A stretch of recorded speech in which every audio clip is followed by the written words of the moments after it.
Have you seen that movie where Sam Elliott and he hunts the Bigfoot? No. I forgot what it's called, but it's something. It's literally called like Sam Elliott hunts the Bigfoot. Like it's seriously like a long name like that. Like I swear to God. That sounds like a Midwest emo band, Dude, we're gonna have to... Yeah, right. Thanks, Obama.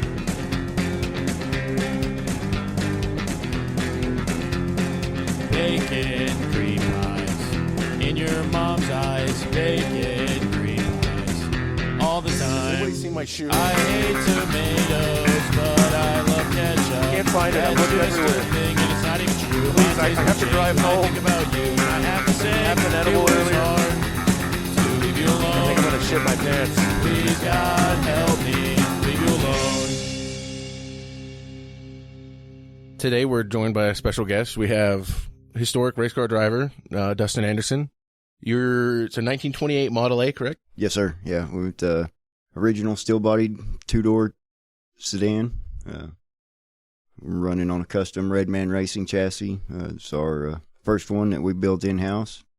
Yeah, we're Hell definitely yeah, ready to try it out. And You're owner, builder, and driver. Yeah. Jesus Christ, that's a lot of hats. it's a full-time job, but it's a lifelong passion. I've grown up with it. I don't know. It's I've got all three of my boys that are they're in it. They help with the car. Got a couple of good close family friends that are right there with us. So it's not just me doing everything. I do have help. Mm-hmm. It's a family thing. And it's a real tight community too, isn't it? The historic racing. Yes, it is. We have very small groups throughout the country. Some North Carolina, South Carolina, Cherokee Speedway, if anybody's familiar with them. They've got a good group out there. There's a couple of groups in Pennsylvania. Of course, we've got Gatra, which they run in Nebraska, South Dakota circuits. Show Me Vintage Racing. Of course, we run with them. They're out of Missouri. Yeah. And then you have... Is that where Shelby's from? Carol Shelby? I thought he was from Texas.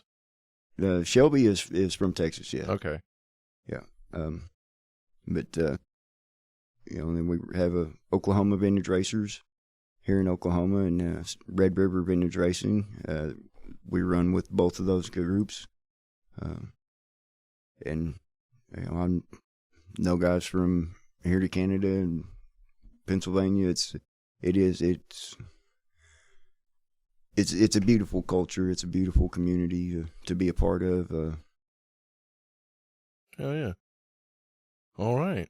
Well, you've listened to the pod. You kind of know this is kind of an anything goes pod. We don't really stick to specific things. But I would like to jump into song of the week. I don't know if you want to start us since you're our guest. Do you have a song you've been listening to this week you want to talk about a little bit? Yeah, actually, a random subject. It gets off on something that a lot of men don't deal with, mental health. And I thought for a minute there you were going to say it gets you off. No.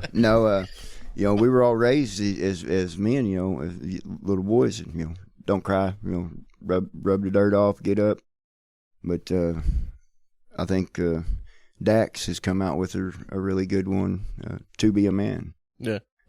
It's heartfelt. It's an emotional song. I think it touches bases with a lot of men in the world. You just want to play it from the top? Yeah. I can't hide myself. I don't expect you to understand. I just hope I can explain what it's like to be a man. It's a lonely road. Yeah. It gives me goosebumps just that first little intro. But you get a chance to listen to it all the way through. Mm-hmm. It gives me shades of Already There. I think that was Lone Star. Yeah. Kind of get that with the opening, the slow piano. Obviously, very modern take with the vocals. There's some vocoding going on. Yeah, it sounds like a very heartfelt song. So, but yeah, it's Hell yeah. All right, you want to go, Christian? Yeah, I wish I had a level of depth like that for my music. I just listen to bullshit. Yeah, me too. I want to start with Dunwich by Electric Wizard. It's got a really cool little jammy drum intro. You know, it's not like a drum solo or anything like that, but I like it. It's got a good vibe. And hopefully at 15 seconds, we'll get into the part where the vocals come in, because that's one of my favorite parts of the song. Gotcha. Let's try it out.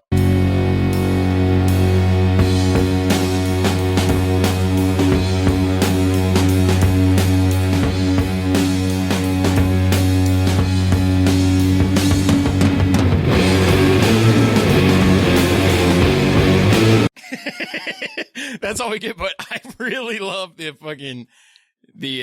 big build there with what is that? It's just a really fuzzed out fucking guitar and bass, man. Yeah, I fuck with that. And then the drums coming in right there is kind of, chef's kiss. I love how crisp they sound. Yeah. Sounds like I'm in the room with them. Okay, well, for my pick of the week, I guess, I'm gonna do like a little game show type thing, I guess. Okay. I'm gonna name off some songs and see if you know anything about them. Oh, this is gonna be hard. He's gonna put on some song by a band I've never heard of, and it's gonna be called like "You Left My Underwear in Your Drawer," and now I work at Dunkin' Donuts. No, so it's like it's got an importance to it. Okay. Okay, so the first track is, I'm just gonna name them off. I'm not gonna play them. The first track is "Amen, Brother" by the Winstons.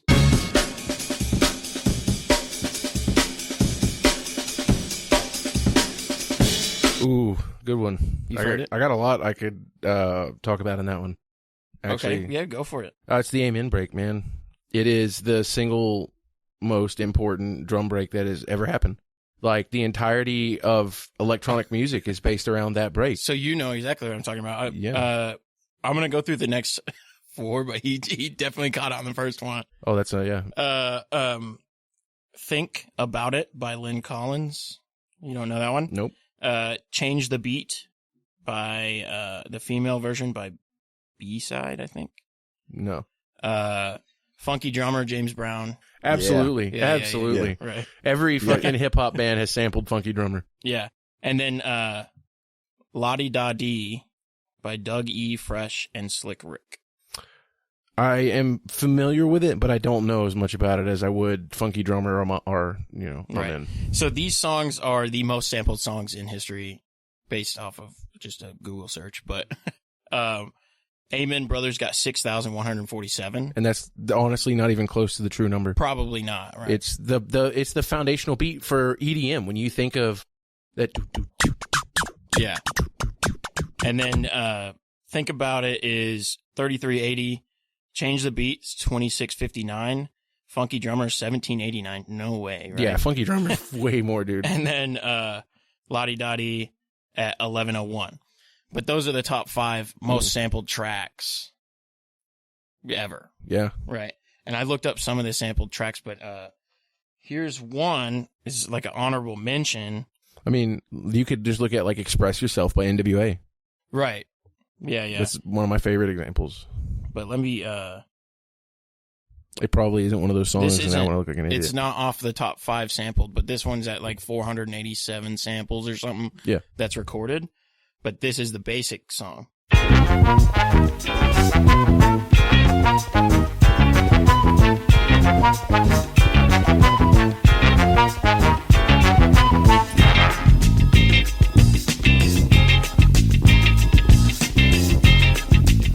Yeah, so that is Ashley's Roach clip, The Soul Searchers by The Soul Searchers.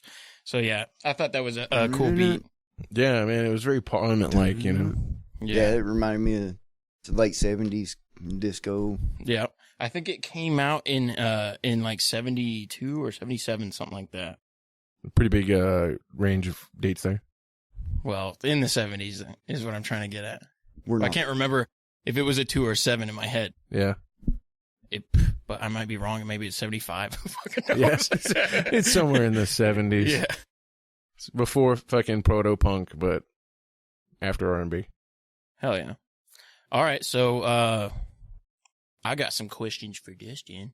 All right. You want to dig into that? You got some more music stuff. No. I mean, I do want to say, and I can't stress enough about the Amen Break, that drummer died in absolute poverty. I mean, he never made any money from it. And it's horrific that somebody who had such an extremely monumental effect on music as we understand it and know it today never got what he deserved. It's heartbreaking. It's crippling as a musician to think about, what if I actually record something and it's amazing and it changes the world and then I never see a dime from it? Dude, yeah, that happens to a lot of artists in the past, like even like Townes Van Zandt, Billy Joe Schaefer. Yeah. Townes Van Zandt makes me cry. Like painters, right? Obviously, like Van Gogh, like nobody knew who he was till after he was dead. Yeah. You know what I mean? Yeah. The Doctor Who bit where they bring him up and he goes into the Van Gogh exhibit and they have Bill Nye there. Not Bill Nye the Science Guy, but like Bill Nye, the guy who was in Pirates of the Caribbean. I don't know. He was the fucking tentacle guy. Oh, yeah. Davy Jones. Oh, yeah, that guy was awesome. Yeah, he's in there as the curator for the Van Gogh exhibit. And, the doctor's like, could you, in a single paragraph, could you explain to me Van Gogh? And he just spills that, he's like, Van Gogh is the most important painter of this era. Everything he did was so revolutionary and different. The hair textures, I mean, everything he did. Everything. And it's a really heartbreaking scene, obviously, time travel, probably not real, so. Yeah. Definitely didn't actually happen, but man, would have been nice if it did. Here's one too, like if you want to break down time travel, like this obviously isn't time travel to the extent that you would think about it, but it's like cars, right? It's kind of a time machine. What? You know what I mean? Like we have shortened the amount of time it takes to get somewhere. Yeah, I know, but time also measures distance too. So it actually doesn't change anything because we travel the same amount of distance. Right. Time doesn't work the way that everybody thinks it does. It's multidimensional. It's not just just there. It's not linear. Yeah. So I know what you're saying. Yeah. But I disagree. Right. No, I also disagree. But I'm saying like that's something to think about, right? It's kind of like saying I stepped over the state line and now it's an hour different. Yeah, I know. I was talking in the Discord about time travel, and everybody was talking about Interstellar. But I think probably the one that hits me the most is fucking Frequency. I don't know. Have you ever seen Frequency? Yeah. It's a phenomenal movie. And there's just something about it, especially now, him being able to go back in time and he's like, Dad, you got to stop this or you're going to die. You got to fix this. You got to fix this. Well, and then you also, on that note, you also have to think the butterfly effect. Yeah, butterfly effect. Dude, I've seen that movie, and it's like old as fuck. Yeah, but but it's true. You move one grain of sand throughout any point in time in history, and it changes everything. Yeah. To infinite possibilities. Yeah. Of if you change something, infinite possibilities of things could happen. And that's the thing too, is a lot of people, they always say, if you could go back in time and you could change this to make your life better, would you do it? And I can tell you right now, I would not change anything. Because of that, like my greatest fear is, maybe I go back in time and I change a sock in my drawer, I come back, I don't have my kids. It's so there's a lot of movies that kind of like really fuck that up. Like they'll go back in time and like, oh, let me change this, but if I don't change this, then we're okay. Yeah, you mean like, Back to the Future? Or like Hot Tub Time Machine, or yeah, like but you stepped in a different place than you did before. Yeah, actually, just the act of going back in time, because now you're in two places at once, and it's like completely fucking weird. That would ruin your whole timeline. Yeah. So I mean, I think Flash kind of actually approaches it from the most respectable perspective. He goes back in time, save his mom, come back, Bruce Wayne's dead. Everything's ruined. Like his friends don't even recognize him as the same person that he thinks he is. Yeah, which is fucking weird. Yeah, his mom's alive. Yeah, I'm lost. Yeah, we're big nerds. Big nerds. But let's dig into some Le Mans car stuff, Like, we said we were talking about Le Mans quite a bit. Well, I think actually kind of where I want to start, I don't want to interrupt you. I know you had a question, but I want to start kind of at the very beginning of it. What was your introduction to racing? Tell me where it started for you. Eagle Raceway, Eagle, Nebraska. It's just outside of Lincoln. It's other than Knoxville. If you're anybody, it's anybody that come up through sprint car racing. Mm-hmm. You raced and won at Eagle. I grew up in it. Father, grandfather. It's a family deal. It's always, I don't know. I just grew up. It's in my blood. Yeah. I think I've asked you this before, but you don't race the same car, do you? No. As your grandfather and stuff? No. Oh, okay. Now this before I wrecked my chassis, it was built for a gentleman in Fremont, Nebraska. Mm-hmm. It's one of the last ones that my grandfather had his hands in on. I got the opportunity to purchase it from my father, keep it in the family, the beginning of last year, and I'd been out of racing since 2018 when I had back surgery. Just didn't think I was, wasn't worth the risk. Get back in the car, had the opportunity to get this vintage car, and we love it. It's awesome. Hell yeah, man! It's just You, I think I remember you saying you raced quarter midgets too, right? Yep. Well, that was my start out as a 7-year-old kid. So hell yeah, dude! That's so cool, man. Do you want to describe the car? Just what about it? Well, we have like he was saying earlier, it's an original steel-bodied 1928 Model A Tudor sedan. It's a two-door, of course. That's where the Tudor comes in. So it wasn't named after the English royalty people. No. Okay. No, that was Ford's jab at the royalty, so to speak. Like I said, we have a custom built Redman chassis. Frame is loosely based off of a 51 F100.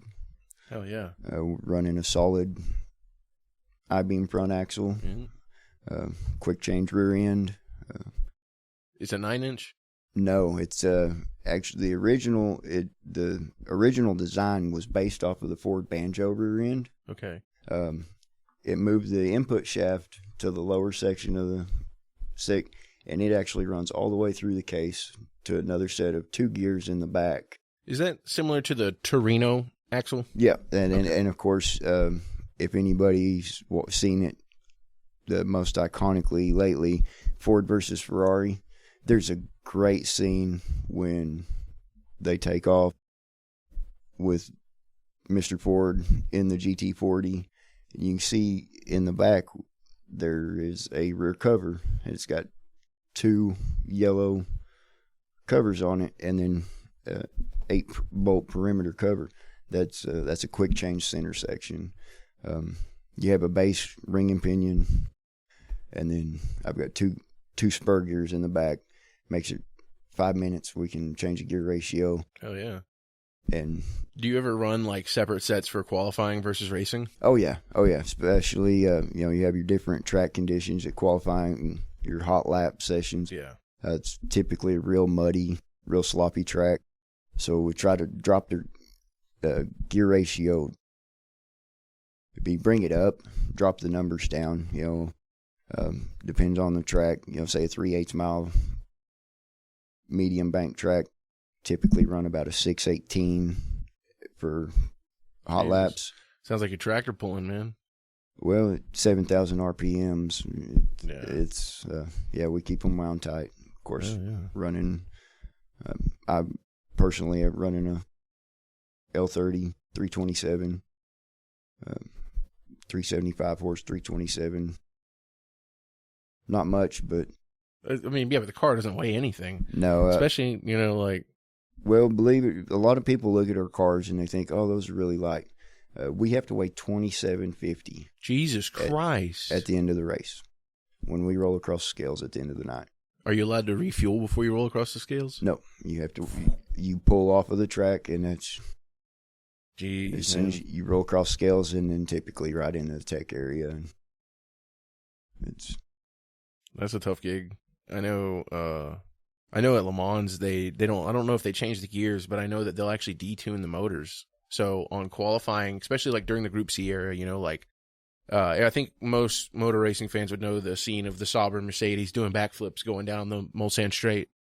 And, for qualifying, they would have 1,300 plus horsepower in those cars. And then during the actual race, they're down to 700. They would cut it in half because of the reliability, Yep.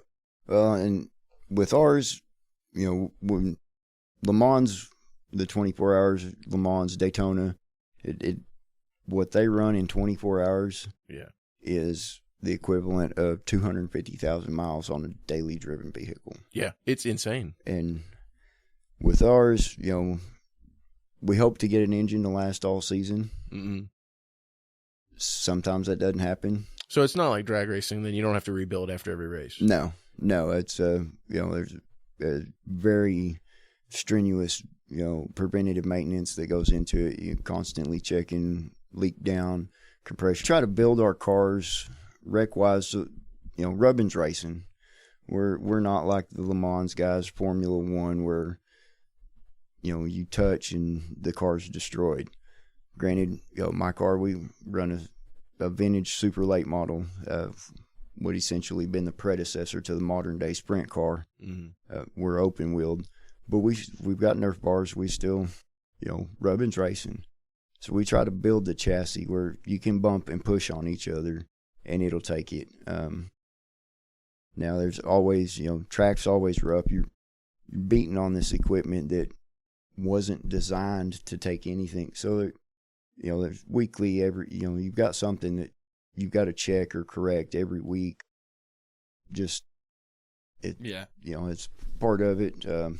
You change the oil every weekend, every race. That's a big crucial deal to keeping the engine alive. Everybody say, brake pads, what about brakes? Well, unless we buy the absolute top of the line that O'Reilly's or AutoZone has to offer at $100 a set. Mm-hmm. Just OEM replacement pads for the chassis types that we're running. Most people are running the GM G body, the metric chassis. Those stock $25, $30 pads. That's one weekend and they're trash. Yeah. Right. You just recently got in a wreck, right? Yeah, we went up to the Missouri State Fair to race with the Show Me Series last year at the end of the season. Something broke in the front end on the right front coming out of turn 2. Went to correct to catch it, overcorrected, and went head first into the wall. Completely totaled the frame. The only thing that was good on it was the body and bolt-on stuff that we could pull off. That's where we went through. We started this winter back in November, completely rebuilding the chassis. So it set you back pretty good. Oh yeah, and we're just getting back to it. We've missed just about everything up till now, but July 8th we'll be out at Elk City Motorsports Park in Elk City, Oklahoma, racing with the Oklahoma Vintage Racers. This facility is, I've not personally been out there. Everything I've seen and heard about it's a great facility, so we're looking forward to it. Hell yeah. Back on the road, back on the track. Yep. Back on track, yes. Yeah, man. Did you catch any of Le Mans, any clips of it by any chance? Oh, yeah, man. I loved it. It was great to see, American automotive engineering coming back to Le Mans since the 60s and dominating. Truly dominating. With Cadillac running second, and then, of course, Hendricks. Yeah. And Garage 56, NASCAR coming in, was it 36th or 38th? Yeah, they were in overall. They were in the mid pack of a 62 car field. That's extremely impressive. What do you think about NASCAR's involvement? Man, it's like I said, it's awesome to see American automotive engineering back at Le Mans, Yeah, truly, dude, and the absolute domination of Team Corvette this season is insane in the entire WEC. America is back. And at a time when everybody's back, Porsche's back, Ferrari's back, Peugeot's back, every big name in European Le Mans racing is back. Well, and I think a lot of that you can tick off to the transition from, fossil fuels into, renewable energies. And I'm all for it. We run E85 in my car if we're not running race gas. Mm-hmm. So we have 2 different carburetors set up. And it's, I think you're going to see a lot more of it because you still have the true car culture that doesn't want to accept electric power. You'll see American circle track, dirt track specifically die if we have to be on. Yeah. All electric. It's just, it's not going to work. The electrical components will not handle Well, big shout out to Glickenhaus for running a non-hybrid LMPH hypercar, and they've done it for 3 years in a row now, and they've never finished lower than 10th with both of their cars. And they are they're not a big name like Ferrari or anything. Glickenhaus is a small company running 2 cars in the most beautiful eggshell blue, man. I know you've seen me sharing them on Facebook. God, I love that car. But it's an old school LMP car. Yeah. And it's out there fucking keeping up with everybody. It's amazing. It's outperforming, like, did you see Hertz Team Joda? They took that horrible tumble, Yiffy put it in the wall, split the car in half, took him out of the race. I've seen the highlight reels of it. So how much do you think, like, the driver influences, like, your position in a race? Oh, it's as long as you've got a good, reliable car, the driver is everything. And you can take a lower cost car, may not have as much horsepower, may not be the top of the line suspension, but you put a good driver in it and he'll make it competitive. They may not go take the podium, but he's going to take a 28th qualifying place car and run 15th to 10th in there. Yeah, we were talking about, because I can never, like, I don't know who the drivers are, so I don't know who's good and who's not good. And I'm just thinking, what are they? I've never gotten into racing, I guess, but we were talking about Le Mans, and they're doing this new thing where it's like everybody has the same car. So now it's like you can really tell the difference in the drivers because they all have the same car. Oh yeah, they've had the spec series races for as long as racing goes back. Yeah. You've got Formula Ford, Mazda spec. Multiples other classes that, the cars, other than maybe a paint job, the cars are identical. Tires, wheels, every component in the suspension system, engine, everything is identical. SRX is a great example of another spec series. If y'all keep up with it, it's Tony Stewart and Ray Abraham. Their little spin-off racing that Ray Abraham has completely designed all these cars. They're identical. The only thing that the crew chiefs can change is air pressure in the tires and the gear ratio.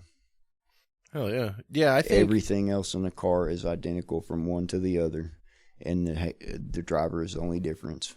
I think that the place that you really see the most difference is Pro-Am teams, where the FIA requires them to have 1 gold and 1 bronze, and then they can have either another bronze or a silver. But they're only allowed to have 1 gold, and they have to have 1 bronze. And I think that is the secret to Corvette's racing success this season, is they have Ben Keating as their bronze driver, and he doesn't drive like a bronze driver. You watch him when he's out in the GTE class racing against these golds, and he's overtaking them. He's outmaneuvering them.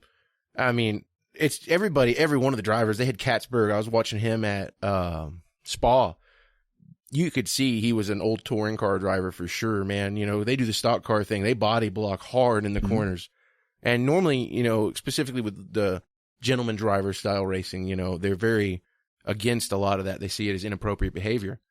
But he did it in the most beautiful way. Like, it wasn't blatant, but you could tell. Like, you can watch the commentators, they're phenomenal. They're pointing out, they're like, oh, he's coming in, the Ferrari's coming in on the inside here, late braking, trying to get him. And you would see Katzberg just gun it. He would goose the car a little bit just to cut him off. Mm-hmm. He would risk running off the track completely just to secure that position, and that's how they got second place. And it's just paid off so much for Team Corvette, man. They have, 135 points I sent you the other day? And the person that's in second has 59 in the standings. It's insane. Yeah, that's a crazy gap. I haven't seen this kind of domination since, like, I don't know. The first thing that comes to my head is, like that year that Gordon and Mark Martin went, neck and neck, and they won like every race in the season between just the two of them. This is an unprecedented amount of dominance.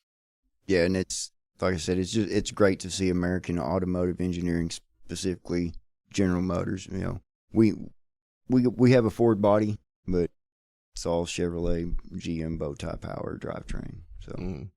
Yeah, I mean, this is Chevrolet power. It's so crazy everything they're doing. Cadillac has naturally aspirated engines out there, and they got third. They got a podium place, dude. They beat one of the Toyotas. They beat all the Porsches. They beat the Peugeots. Just Jesus, dude. That's Cadillac style, man. It's amazing. I love it. What else do we got? Let me ask you a question. This is actually a really important question. All right. Do you think it is ethical to have a consensual sexual relationship with a centaur? That's like a horse ass, dude. It's the bottom half is a horse, but it does have a human top. I'm not standing up on a bucket trying to fuck that. No. I didn't ask you if you'd fuck it. I said, do you think it's ethical? It's a mythological beast, so, I mean, in mythology, anything could be ethical. I don't know about that, because I think, like, we were talking about, like, Keebler elves, right? You would have to draw the line there. I wanted to know about your racing stats. Do you have any racing stats? We're looking at maybe 15 total career wins. You got first place 15 times. Jesus Christ. 15 That's feature pretty wins. good. That's dude. fucking impressive. No, it's not nothing big, just local. Yeah, well, Still, though, man. I the mean, first Jesus place Christ, is the dude. first place. You know, like that, and that's the really crazy thing here. I think we need to emphasize that you're a regular working guy. You have a full-time job that you work to support this. You're not some trust fund guy who's getting this shit handed to you. You're building it yourself. You're maintaining it yourself. You're doing everything all you. And that's grassroots. There's a lot more of it out there than what you think. Everybody, you're on your way home Friday evenings, or you're out on the way to dinner Saturday evenings, and you see a crew cab Chevrolet or crew cab Ford hauling an enclosed trailer. That's a local guy going to the dirt track. That's a local guy going to the drag strip. I got another question. So you ever go out and race on the track, like with yourself, like just time yourself? Or your only practice is racing and actual race? Yeah, typically the only time we get practice is with other competitors. Now there are occasions, before we go race out at Elk City on the 8th, we have a local dirt track there at Ada. My contact guy, typically they used to let us come out on Sundays, to Sunday afternoon. They'd open the track up, you get out there, run, hour and a half, run 10, 15 lap spurts, come back in, let things cool off. So you do get some, but typically it's all with 20 other crazy guys. Yeah. Hammer down balls to the walls. Yeah. How many races in total do you think that you've had? We're pushing, that first 3 seasons I run was hobby stock and factory stock there at Ada. And it's probably 35, 40 features there. And then I run a couple years with a sport mod, and 20, 25 races a season with it. I'm somewhere around the 130 to 150 range. Hell yeah, Dude, man. that's not a bad. That's a very 15 impressive. Out of that. That's pretty good, man. That's a 10%. And another thing, what age were you when you got into it? I was 6. You were 6. I was 6 years when old. You started racing, or Yep. when you? Holy crap! The first time, and that was in a little quarter midget. It's just a go-kart essentially that looks like a sprint car. Yeah, And that's crazy. 25, 30 miles an hour around a 1/5 mile track. Fuck yeah, dude. Racing your whole life. Yep. That's awesome. I wanted to ask you, how do you feel about the American dream, its current state? That dream that you can, work a normal job, support a family, do everything you have to do, and then still be able to, pursue your passion. You got to work for it. Yeah. You got to want it. You got to work hard. Lots of sleepless nights. Tired, body hurts. You push through it. You have to. That's another deal. Back to the beginning. Songs. Our favorite song. Song of the week is "To Be a Man." That touches on it. It's just a lot of work behind the scenes. Yeah, we were kind of talking about that, the way that modern capitalism, we think, has affected, art as a whole. It's difficult now. It's a lot harder, I think, now than it's been in the past, because everything's getting more expensive and pay's not really going up across the board. You know, everybody's just struggling to get by, and it's, if you want to pursue what you care about, man, you either have to find a way to make money off of it fast, so that way you can devote yourself fully to it, or just suffer and push until it happens. And you can definitely see racing as like an art, you know, because you got to get creative to get the edge, you know, tweak it, get the edge on the competition there. And that was another deal. It's Dale Jr. says it. You know, Ray Abraham, Smokey Yunick was big on it. Not cheating, innovating. Yeah. You know. Oh yeah, Junior Johnson. Yeah, there's. You know, you have to. The rule book's there for a reason, but there are still things that we can do. Have you ever heard about? I think it was Smokey Yunick. He had that Chevelle that the was smaller, the 7/8 scale. Yeah. Do we know out of the two of you, like, something that revolutionized, like somebody tweaked something in the car that was different enough to get them wins? Come up with a bunch. Oh yeah, one specifically that comes to mind is the Jeff Gordon T-Rex car. Or fucking removing a coil in your car for cornering. Yeah, cutting a coil out so you left-sided lead ballasts. Yeah, so I'm saying, like, do we know who the first one that ever did that was? Oh yeah, I'm sure that you can go back and you can pinpoint a vague idea. I don't think you can usually report the exact person, but I feel like usually it comes back to Smokey Yunick and Junior Johnson. Yeah, that was especially in the American racing scene, grassroots dirt track, NASCAR. My favorite driver personally, Darrell Waltrip, they had 2 holes in the left side frame rail. NASCAR weighed the cars before the race, but not after. They'd fill that left side frame rail with lead shot, BB shot. I heard about that. Yeah, pull the plug. Oh, he shot people's wheels out? No, they'd drop weight. Yeah, they'd weigh the car, and then he'd pull a bolt out of a hole as he's going around the track. The first couple laps, it'd drop 150, 200 pounds of weight. Oh wow! Out of the car. They put a bolt back in it. Faster. Right? Yeah. I had a buddy that we used to do that with. Fucking, he had a Dodge pickup truck that had 2 side saddle gas tanks, and we scrapped. And we would only go to the scrap yards in the rain. And we had one of the gas tanks full with like 30 gallons of water, and we would drain it while we were at the scrap yard to make more money. And I don't feel bad about it because fuck them for giving me $9 for 1,000 pounds of steel. Yeah, what the fuck? Or 100 pounds, I'm sorry. Oh, still, think about that. That's still ridiculous, yeah. I was like, dude, you just got fucked over, dude. Yeah, man. I mean, dude, scrapping is way to make money, but man, you don't make money on it like you used to. Yeah. Now you gotta sit there. Well, yeah, because the tweakers took over and nobody wants to take the risk. Is that stolen? I know, right. Dude. You can't scrap a fucking AC unit anymore. No, Absolutely cannot. Yeah, I feel like it's got to be over 50% is stolen shit. Yeah, for sure. I wonder about, man, it breaks my heart because they won't sell you cars out of scrapyards anymore because of that exact kind of shit. Well, a lot of it is, you have different states have different rules with the DMV is salvage titles. They don't want wrecked cars going to frame shops being pulled out. Why the fuck not? With a lot of the unibody cars. Oh yeah, fuck a unibody. I'm not talking about that. Yeah, but nobody builds a full frame anymore unless it's a pickup or a full-size van. That's what I'm saying. You know how often I go to the scrapyard and they have like a fucking Lego block front end F-150 just sitting there? And I'm like, dude, I want that. I can make that run in 5 minutes. Yeah, but there's no title to it.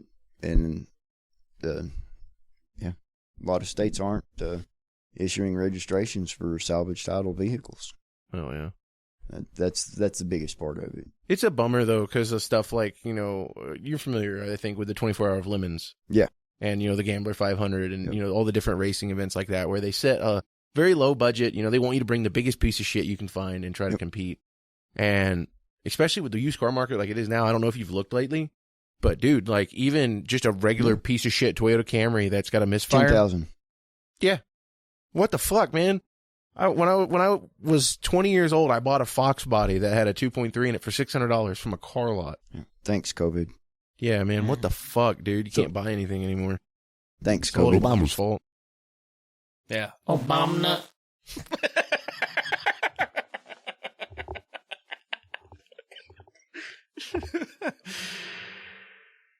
Well, let's talk about comedy. What do you got on comedy? Oh man, Matt Rife, Yeah. Brad Williams, Who? Joey Coco Diaz. Oh, yeah. You can't go wrong with Joey Diaz. I don't know him, bro. Okay, so what do you think about Chris D'Elia? You like him? I've heard a little bit of his stuff. What I've heard I like. But he's just not blowing you away. Yeah, He no. sucks. Chris D'Elia sucks. Everybody. What is Dustin that? doesn't like him, so he sucks. He's coming to the front door right now. He's got a I guess fucking I'm- steel chair. Dude, I he's gonna guess I'm turn dead. into a bird and rip my head off. If some days, it's a good thing I wrestled in junior high and high school. Squeeze him. But man. yeah. So what about Matt Rife is good? 'Cause he- Everything would. I think his stage performance is awesome. He's very interactive with the the audience. crowd, yeah. So you can tell it's all ad lib stuff. It's all You're right. Yeah. Yeah. He's just improv that. Yeah. He definitely there you go. doesn't have plants out in the audience. I or mean, anything I like think that he's got Yeah, some, okay, yeah. He's got plants out there. like he They are probably big. has like an outline of what he's going into, but it's like most of it's improv. Oh, I watched the Funny People movie. I know exactly how stand-up works now, okay? They spoiled the game. They fucking pay some little all you gotta do guy is to talk write all about their cocks. jokes. And then he's like, oh, yeah, but you got a fat, greasy cock, don't you, Billy? He's like, dude, he legit is like, Bro, only a guy with a fat cock can write jokes like that. like just consistently doing that shit. This the whole movie. Like, dude, they say cock in that movie at least 80 times. Well, I mean, It's all Seth Rogen and I don't Adam know. Sandler. I don't know. Have y'all seen the cock block with John Cena? No. Oh, okay. Okay. I didn't even know. I thought he was only in 12 rounds. No, that's he's in a movie because Cock Block, I believe it come out in late 2018 or early 2019. It's him and did y'all ever see George of the Jungle with Brendan Fraser back in? Okay, that redheaded woman that played Ursula. I have no idea what her name I is. don't know. Okay, well, she ended up being his wife in the first one. Uh-huh. Well, she plays John Cena's wife in this movie Cock Block, and they're parents of junior and seniors in high school, and they go on a senior trip, and it's all about keeping the kids from having premarital sex, and it's Hell yeah. it's hilarious. Fuck it. It's hilarious, and every time you turn around, they're saying it's Cock Block. Phenomenal. Yeah, It's a cock sock. Oh, man. So you video game guy? big racing simulation. Yeah. So yeah. I know you were playing Farming Simulator for a while, too. Yeah, I'm kind of redneck. I don't know. Oh, man. I'm just Southern country. Yeah. I love the simulation games. I did Car Mechanic Simulator for a while. The one on that they had out for the Android, I wore that thing out.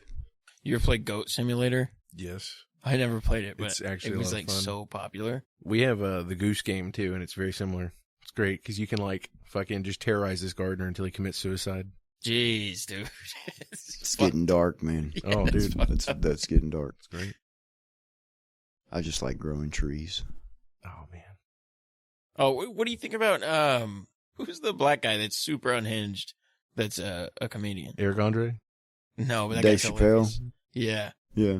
Dave Chappelle, dude. He doesn't give a fuck about anything, dude. No. Well, but he voices his opinion, and it's comedy. Yeah, If yeah. you have a choice to laugh or you have a choice to not. Oh, yeah. What about Kramer? Oh, Kramer is fucking phenomenal. It's fucking hilarious. He's so dude. good. Jerry!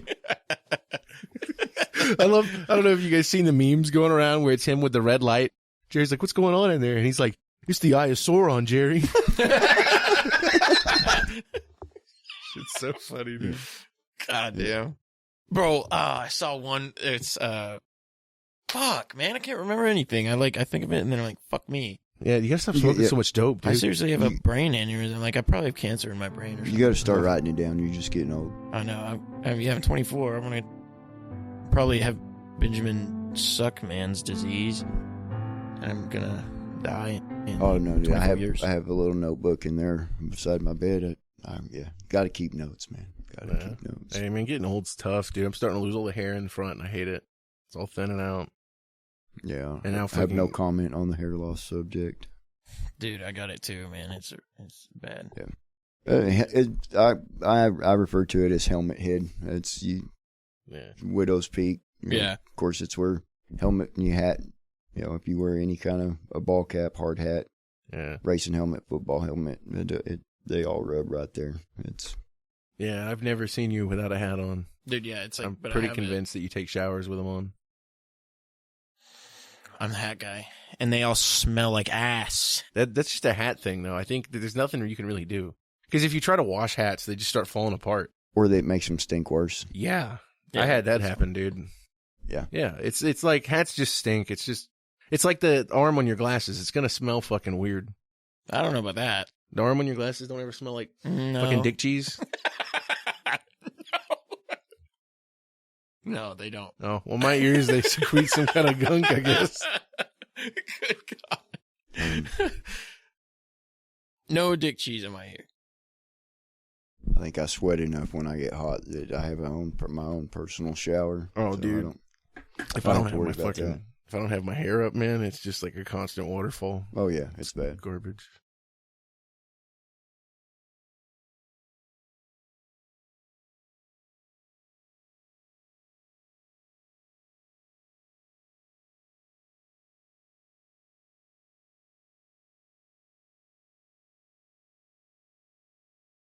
I just watched the D&D movie. It was actually really good. If you're not into fantasy stuff, probably not gonna. I'll tell you, you should still watch it because it's actually fucking hilarious. Dungeons and Dragons. Yes, it's hilarious. There's a scene.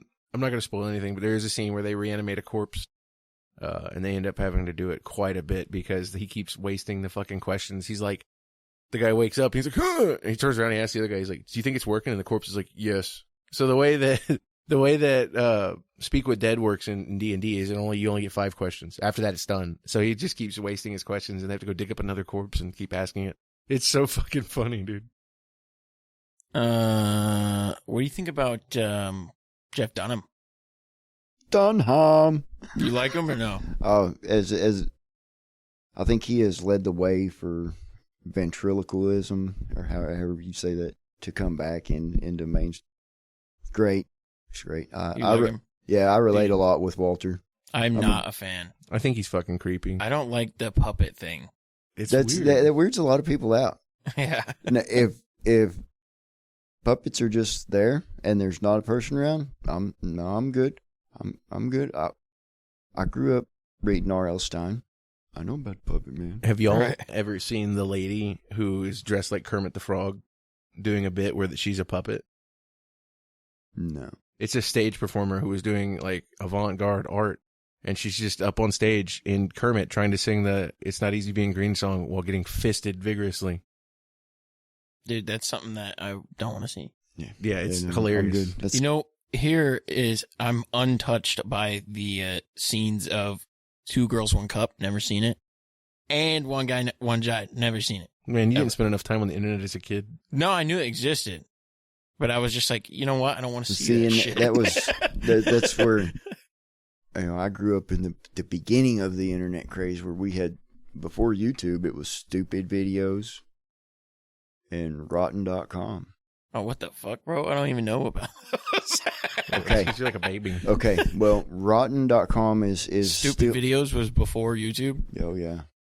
That was gross. like what that's where the guys from Jackass started putting their stuff. That was what led to the craze of these stunts are performed under supervision or by professionals. Yeah. Do not try these events at home. Because we've seen that shit on stupid videos, and then, hey, we're going to go run through the freaking drywall. And no, lo and behold, that's a brick outer wall, dumbass. Yeah. Or even worse, there's fucking 220 running through it. I mean, dude. Fucking me and Nate, our guitarist, we got wasted in high school once, and we fucking tore down his shed And we didn't do a good job. We were just in there with like hammers and throwing fucking microwaves through the walls and shit. You know, we were just drunk and fucking off. And like, we come back the next day and we look at it. There's just live wires hanging down everywhere. I was like, dude, how do we not die? Dude, I asked Stacy from work today, what she like the Gilbert Gottfried thing, and dude,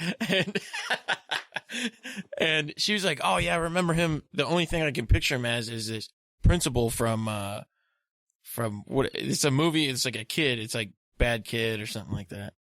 Do you know what I'm talking about? No idea. Fuck, man." I would love to see him just get into an argument with a toddler. I think it'd be hilarious. Dude, he did. Oh my God. He got that kid so fucking bad. The kid comes in, he's just like, he literally lights him up. He's like, dude, get the fuck out of here. Like, he's like, get the fuck out.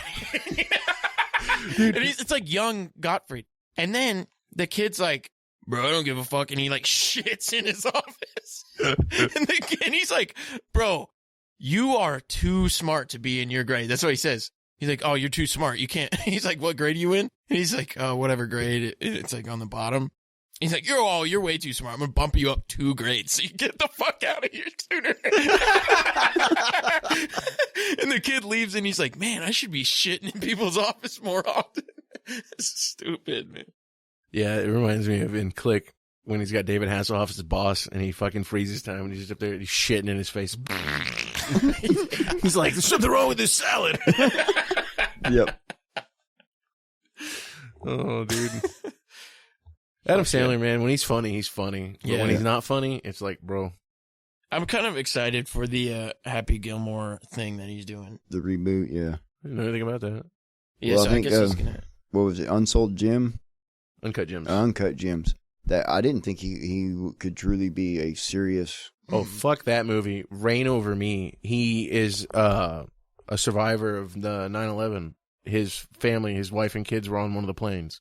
And it's a really heartbreaking movie. Really good. It's got Don Cheadle in it. And Adam Sandler is at his peak in that movie. It's like 2004. Okay, I haven't seen that one. I'll have to watch it. It is, I'm telling you right now, it's a heart-wrencher. It's a rough movie to watch, but it is worth it because it's phenomenal. Right. Also, one of the only times in media where you ever see video games depicted positively, he plays Ico in it to cope with it. And in Ico, he has to go save a princess who's being killed by these demons. And it is used as an allegory for a chance for him to try and save his wife and kids when he never, he obviously couldn't physically do it. He's just a normal man. Right. And it's just a really good exploration of the psyche of that character who's going through that.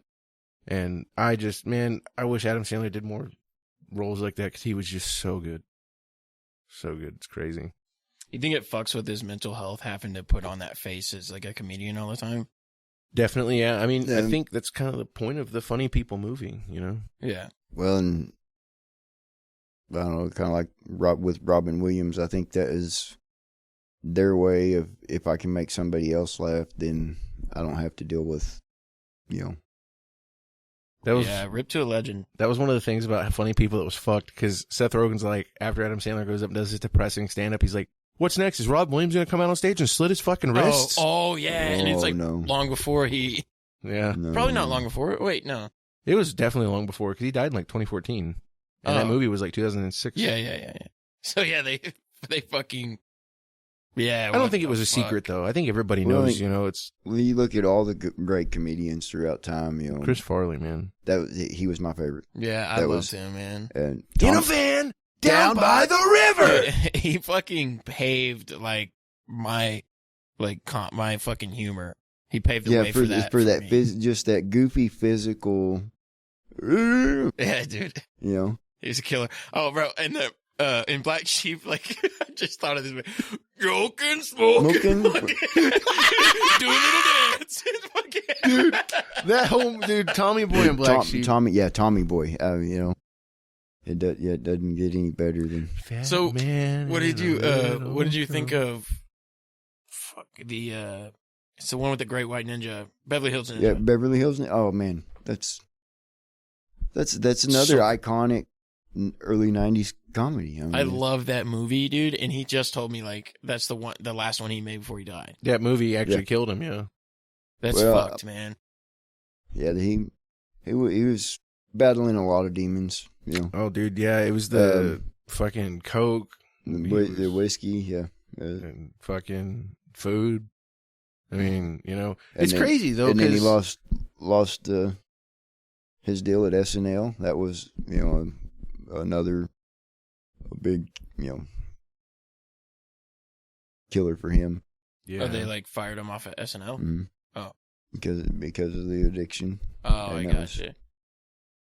yeah, it's sad, man. There's so many of those guys that came from there. You know, obviously Adam Sandler, Rob Schneider, David Spade. They all came from that same group of SNL guys, man. And just, Christopher Walken, dude. I don't think that's where he was definitely an actor prior to that. But Yeah, I know. But, You bro, know. what the fuck? It's Christopher Walken. He's an alien, dude. Do you know what this song needs? A little more cowbell. He Yeah. literally says, I More got bell. a fever. And the only cure. There's more cowbell. Yeah. What the fuck, You man? ever seen? I think it's called Seven Psychos. Uh-uh. Oh, dude, you know the scene I'm talking about? It's great. He like no. he walks up and the guy's like, "Stop!" No. He's like, "But I got a gun." I don't care. That doesn't make any sense. Well, that's too bad. I saw this dude doing a prank call like way back in the day, like when prank calls were cool. Yeah. Before caller ID. Yeah, like, but anyway, this dude does a prank call and he pretends to be Christopher Walken, and he's calling this fancy restaurant, and he's like, "Yeah, I'm gonna bring a fucking Big Mac and a fucking Whopper, and I'm gonna eat them in your restaurant if the food's shit," something like that. Just like I was like, "God damn it, Dude, I don't know why I liked it so much, but something I used to love when I was in high school was the McDonald's and the Taco Bell right next to each other. And whichever one I would eat at, I would get the food and then walk to the other restaurant and eat in their fucking lobby. Oh my god." We had one restaurant. It was called the Malt Shop. Oh. It was referred to as the Slop Shop. I am weak for malts, though. That was a sad thing. No. They didn't make malts after the late 80s. What the fuck? You could get a milkshake. God bless Brahms, man. They hold Oh. it down. Yeah, they're killing it, The banana shake, man. Strawberry. dude. bro. Steak and Shake, they have bomb milkshakes, dude. Their French fries are too small. They piss me off. Dude, you know, See, I I don't like- like the food that much, but the milkshakes. I like shoestring fries. I do. I like the shoestring fries. I don't know. I like a good crispy French fry. Rule detected. Beep, beep. What do you think about Cookout? Cookout? You been there? Uh-uh. Man, there was one when we were on the road. I There got was a like- bunch in Georgia when I was out there, and it's just super cheap food. Dude, you can get like 4 hot dogs for $3. Is that like Christie's? No, you mean the toy box?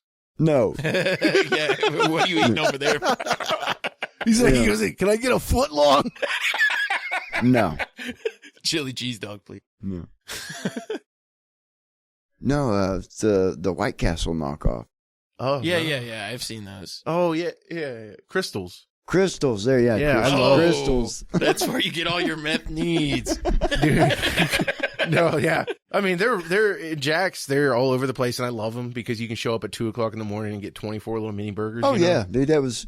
Well, worked for a company out of Tulsa, and we did HVAC refrigeration PM maintenance. And we were all up and down Georgia from Statesboro down to Jacksonville around the Atlantic coast. Oh, yeah. Anytime I was in Georgia or past Crystals, yeah. Oh yeah. But yeah, Cookout, dude, you could go in there with like $5 and come out with like 3 meals. It's ridiculous how much you can get for, and I know it's the meat, the food. You can tell it's horrible food, but it doesn't matter because you've got a hot dog for 75 cents, so you're gonna eat it. Right.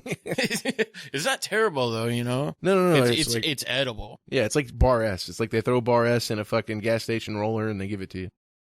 Hey, have you ever had the Bar S Jumbo Jumbos? That's a hot dog now.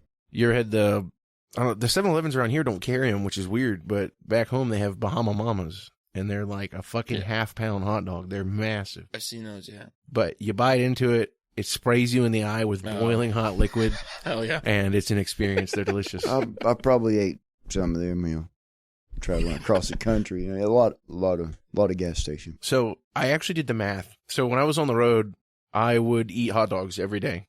at the gas station because they're always at gas stations. I can always count on them being consistent. Corn dogs. Yeah, well, I liked hot dogs. You know, I'd get me a fucking hot dog. But I ate like 72 pounds of hot dogs my last year there.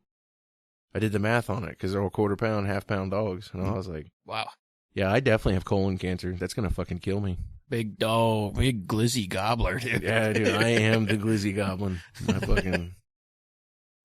I gotta say, that's the thing. And I am a goblin, and I only eat newborn babies. That's like a fucking... It's like a it Monty went Python viral, dude. fucking It went sketch. viral on Instagram, bro. It was like somebody would be like, oh, I'm this, and then it would just cut from that scene that was just about to play, and it's like, and I am a goblin. Fucking what? Yeah, I used to love the weird video montages. The early 2000s, the internet was amazing, dude. One of the best ones is one of my favorites is, there's something strange going on in Caillou's house. And it cuts to the bit where Filthy Frank's beating the fuck out of that bald guy. And he's just like, ah! Bro, and there's one where it's like, what's Gibby thinking about? And it cuts to two gorillas fucking. It's just like,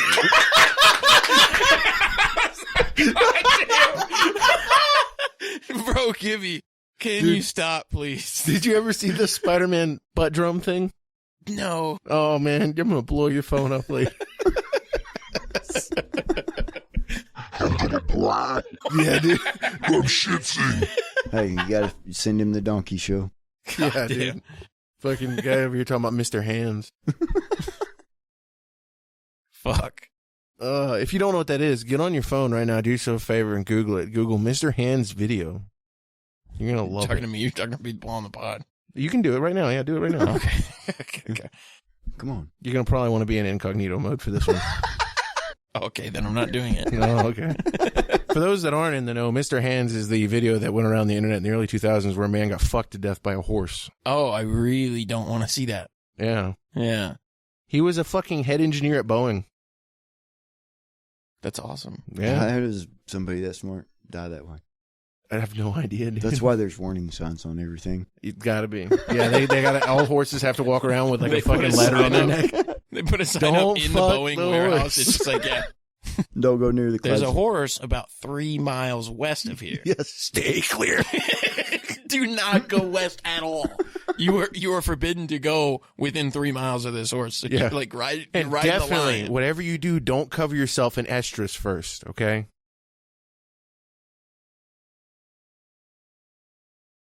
Are we dying? They were just letting us know that a different CIA operator hacked in. I think we just lost video. That's okay. I think that just maxes it out. But I think we got a little good footage in there. I'll shut my phone off then so my my fucking thing doesn't get full. I gotta get videos of my son fucking spitting on the baby. We'll just send it. I don't think it recorded. He's so mean to the baby, dude. It didn't record anyway. I can't believe it didn't record. Dude, it recorded a 0-second. We should put that on the Instagram and be like, big things coming soon. Fuck. Oh, man. All the fucking setup that we did for that fucking got shit upon. I'm sorry, my phone's a piece of shit. It isn't easy to run a podcast like this, and every dollar that you contribute to our Patreon makes a massive difference. And hopefully here soon we'll have some merch to roll out, and fucking that'll be exciting. Hopefully soon I could fucking beat my meat on the Patreon and you'll be able to watch. Yeah, we should start an I OnlyFans hope for the not. page, yeah. No, yeah, don't watch that. Skip the first video. That was an accident. Alexa, how do I delete this video? Upload next video. No! Thanks, Obama.